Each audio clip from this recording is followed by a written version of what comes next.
मेरा नाम है Michiko, always in Hari and जोश से भरी।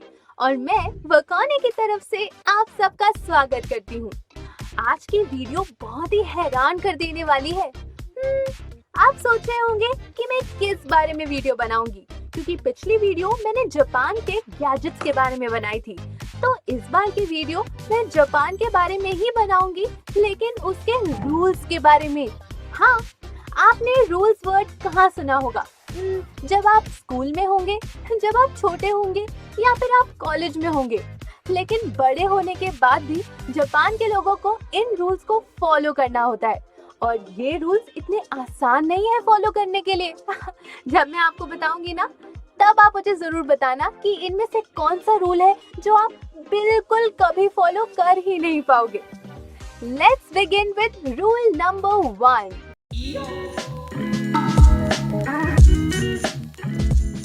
बताइए, आप में से कितने लोगों को सिंगिंग और डांसिंग का शौक है? आई थिंक सबको सिंगिंग और डांसिंग का शौक तो होता ही है। और मुझे ना सच बताऊं तो डांस बहुत पसंद है। जहाँ पर भी म्यूजिक बजता है, मेरे अंदर से डांस निकल ही जाता है। और मैंने सुना है दिल्ली में और इंडिया में जितनी बारातें होती हैं, वहाँ पर तो सिंपल से ढोल की बीट पे भी सब बहुत डांस करते हैं। लेकिन जापान में डांसिंग को लेकर बहुत स्ट्रिक्ट रूल्स है। हाँ, मैं एक क्लब में गई थी, तो वहाँ पर बहुत अच्छा म्यूजिक बज रहा था और वहाँ परफॉर्मर्स डांस भी कर रहे थे। उनको देखकर मेरा भी मन कर गया कि मैं भी करूँ 1 2 3 4 get on the dance floor. लेकिन जैसे ही मैंने डांस करना शुरू किया, मुझे गार्ड्स ने पकड़ लिया। मुझे लगा भाई ये क्या बात हुई। पहले मुझे लगा था वो मेरे साथ डांस करने आ रहे हैं, फिर पता चला कि वो मेरा डांस रोकने आ रहे थे, क्योंकि उस क्लब में डांसिंग अलाउड ही नहीं थी। हाँ, कैन यू इमेजिन, एक ऐसी जगह जहाँ म्यूजिक है और परफॉर्मर्स डांस भी कर रहे हैं, लेकिन आप वहाँ डांस नहीं कर सकते। So this is rule number 1, जो मुझे सबसे ज्यादा अलग और यूनिक लगा। जापान में डांसिंग को लेकर भी रूल्स हैं। तो एक डेफिनेट टाइप ऑफ क्लब होते हैं जहाँ पर अगर आप जाओ, वहाँ पर आप एंट्री करने से पहले ही पूछ लेना, भाई यहाँ पर अगर मैं डांस करूँगी तो कोई मुझे रोकेगा तो नहीं? और अगर वो कहेंगे नहीं, आप अंदर जा सकते हैं, ये क्लब डांसिंग अलाउ करता है, तो आप वहाँ पर खुल के डांस कर सकते हैं। बात तो बिल्कुल सही है। वैसे भी जब मैं डांस करती हूँ तो इतना खुल के डांस करती हूँ कि आजू बाजू के लोगों को सॉरी सॉरी करके अपना डांस कंप्लीट करना होता है।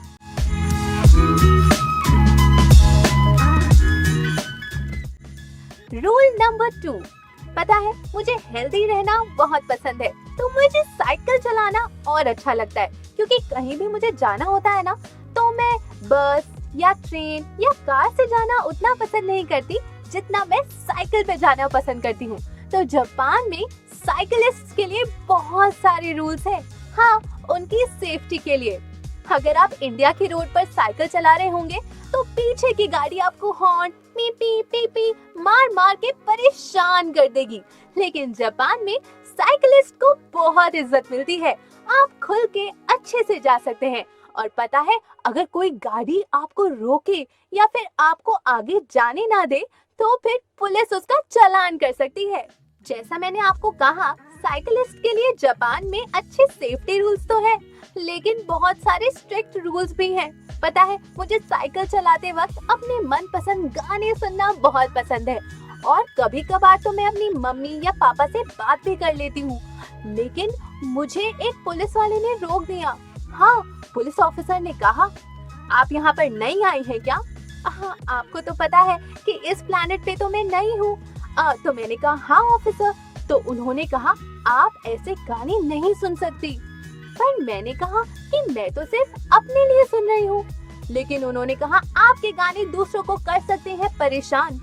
ये सुनकर हो गई मैं हैरान कि गाने भी किसी और को परेशान कर सकते हैं। हाँ, ऑफिसर ने कहा, हो सकता है जो आपके आसपास जा रहा हो उसे आपके टेस्ट के गाने पसंद ना हो, तो हम आपका चालान नहीं करेंगे, क्योंकि आप अच्छे बच्चे लगते हो कि आप हमारी बात मान लोगे। मैंने कहा हाँ, चालान के पैसे भरूंगी तो मैं अपनी स्पेसशिप तो कभी ठीक नहीं कर पाऊंगी। तो मैंने उन्हें सॉरी कहा। तो हाँ, अगर आप साइकिल चला रहे हैं और आप गाना सुन रहे हैं, तो पुलिस वाले आपको रोक सकते हैं और आपका चालान हो सकता है।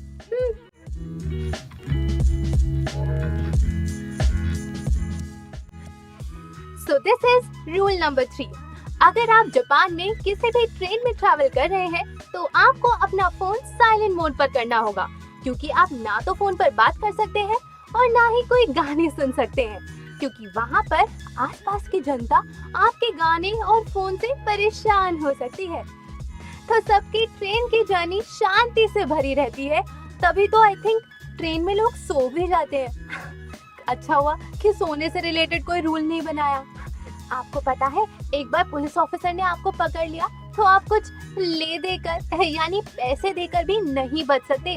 जापान के रूल्स इतने स्ट्रिक्ट हैं। आपने ये तो सुना ही होगा कि ड्रिंक एंड ड्राइव करना बहुत ही गलत बात है, पर जापान में अगर आप ड्रिंक एंड ड्राइव करते हुए एक बार भी पकड़े गए तो आपको 3 साल की जेल हो जाएगी। जेल का खाना खाने से बेहतर है कि ड्रिंकिंग करना ही छोड़ दो। पता है, जापान में अगर आप पैदल चल रहे हैं और कोई भी गाड़ी आपके आसपास है तो वो पहले आपको जाने का रास्ता देगी। है ना अमेजिंग बात? सिर्फ ज़ीब्रा क्रॉसिंग ही नहीं, वहाँ पर अगर आप वैसे भी अगर पैदल चल रहे हो, चाहे आपकी एज कुछ भी हो, बच्चे, बूढ़े या जवान, गाड़ी को आपके लिए वेट करना ही होगा। है ना कमाल की बात? पता है, सिर्फ कार वालों के लिए रूल्स नहीं है, रूल्स साइकिल वालों के लिए भी बहुत सारे हैं। अगर समझिए आपकी साइकिल की लाइट नहीं जल रही है, रात को कोई भी एक्सीडेंट हो सकता है, तो आपको जुर्माना भरना पड़ सकता है अगर किसी ऑफिसर ने आपको रोक लिया तो अगर आप साइकिल चलाएं या गाड़ी चलाएं, आपको सारे रूल्स फॉलो करने ही होते हैं। इतना तो आप सबको पता होगा कि किसी ट्रेन में या मेट्रो में प्रायोरिटी सीट्स होती हैं, एल्डर्स के लिए, बच्चों के लिए या प्रेग्नेंट लेडीज के लिए। तो मैंने देखा जापान की ट्रेन में वो प्रायोरिटी सीट्स कंप्लीटली एम्प्टी थी, उस पर कोई बैठा ही नहीं था। तो मैंने सोचा मैं इतना थक गई हूँ तो क्यों ना थोड़ी देर बैठ जाऊँ, लेकिन वहाँ पर बैठना अलाउड ही नहीं था। जैसे ही मैं वहाँ जाने लगी, किसी ने मुझे रोक लिया कि नहीं, ऐसा नहीं कर सकते। यस, चाहे प्रायोरिटी सीट्स खाली हो या उसमें 2 ही लोग बैठे हों और एक इंसान की जगह हो, तब भी आप उस पर नहीं बैठ सकते, क्योंकि कोई भी बुजुर्ग अगर आएगा तो वो आपसे सीट नहीं मांगेगा। तो इसलिए प्रायोरिटी सीट्स पर सिर्फ वो ही बैठ सकते हैं जिनके लिए वो रिजर्व्ड है, वरना वो खाली ही जाती हैं। फाइनली मेरा ट्रेन से उतरने का टाइम आ गया और मेरा फ्रेंड मुझे प्लेटफॉर्म पर ही मिल गया था। वो कह रहा था कि वो मुझे ऐसी जगह ले जाएगा जहाँ पर मुझे बहुत शॉपिंग करने को मिलेगा, और सच बताऊं तो मुझे शॉपिंग करना बहुत पसंद है। ऑब्वियसली मैं एक लड़की जो हूँ, आई वंडर जापानीज मार्केट में बार्गेनिंग होती है क्या? वो तो मुझे जाकर ही पता चला। मैंने इतनी सारी चीजें खरीदी कि मेरे हाथ में बैग्स पकड़ पकड़ के दर्द होने लग गया। तो इसलिए मैंने एक बड़ा बैग खरीदा जिसके अंदर मैंने अपनी सारी शॉपिंग की चीजें डाल दी। और मेरी लास्ट ट्रेन छूटने ही वाली थी, तब मुझे पता चला अगले रूल के बारे में कि आप अगर ट्रेन में ट्रैवल कर रहे हैं तो किसी भी बड़े साइज का लगेज आप नहीं ले जा सकते। आपको पता है, यहाँ की ट्रेन में रश आवर में बहुत ज्यादा भीड़ होती है। इतनी भीड़ होती है कि ट्रेन मास्टर लोगों को धक्का दे देकर ट्रेन के अंदर घुसाते हैं, तो आपके बड़े लगेज के लिए वहाँ पर जगह हो ही नहीं सकती। लेकिन एक सर्विस है जिसका नाम है ताकोविन, जिससे आप अपना लगेज अपने होटल या अपने घर तक पहुँचा सकते हो। जब मुझे ट्रेन में उन्होंने नहीं घुसने दिया, तब मुझे लगा कि काश मैं थोड़ी कम शॉपिंग कर लेती तो मुझे टैक्सी का इतना बड़ा बिल नहीं भरना पड़ता। हाँ, जापान की टैक्सीज बहुत एक्सपेंसिव हैं। मेरी टैक्सी का बिल इतना बड़ा आया जितना तो मेरा शॉपिंग का बिल नहीं आया था। बाप रे, इस दिन तो मैं बहुत ही थक गई थी, क्योंकि शॉपिंग करके इंसान थक ही जाता है। थक हाकर मैं अपने रूम तक पहुंची तो मेरा मन किया कि एक हॉट शावर ले लूं। तभी मुझे पता चला कि जहां मैं रुकी हूँ वहां पर हॉट टब है। हाँ, एक ऑनसेन करके चीज होती है। हाँ, एक नया नाम है ना, मुझे पता है। ऑनसेन होता है जहाँ पर बबल बाथ ले सकते हैं आप। हाँ, तो मुझे लगा वाह, ये हुई ना बात, मैं ऐसे ही अपनी थकान दूर करूंगी। जैसे ही मैं वहां गई, तभी वहाँ किसी ने मुझे रोक लिया। तब मुझे पता चला वहाँ का नेक्स्ट रूल, जो है कि आप टैटू नहीं करा सकते। हाँ, पता है, मेरे हाथ पर एक छोटा सा बटरफ्लाई का टेम्पररी टैटू है, लेकिन उन्होंने कहा ये बिल्कुल अलाउड नहीं है। तो मैंने पूछा, अरे ऐसा क्यों? ये तो टेम्पररी टैटू है, ये तो अभी हट जाएगा 1-2 दिन में। उन्होंने कहा नहीं, हमारे यहाँ ऐसा टैटू अच्छे लोग नहीं लगाते हैं। ये भी कोई बात हुई? ये सही कहा।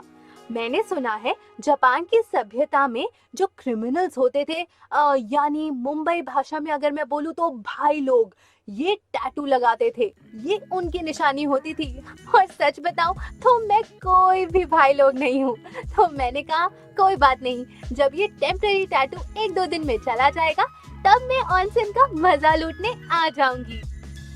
तो अगर आपका कोई टैटू है तो प्लीज या तो आप पूरे कपड़े पहन के जाइए, क्योंकि आपका टैटू अगर किसी को दिख गया तो आपको जिम्स के अंदर, पब्स के अंदर, रेस्टोरेंट्स के अंदर या होटल्स के अंदर जाने की एंट्री नहीं मिलेगी।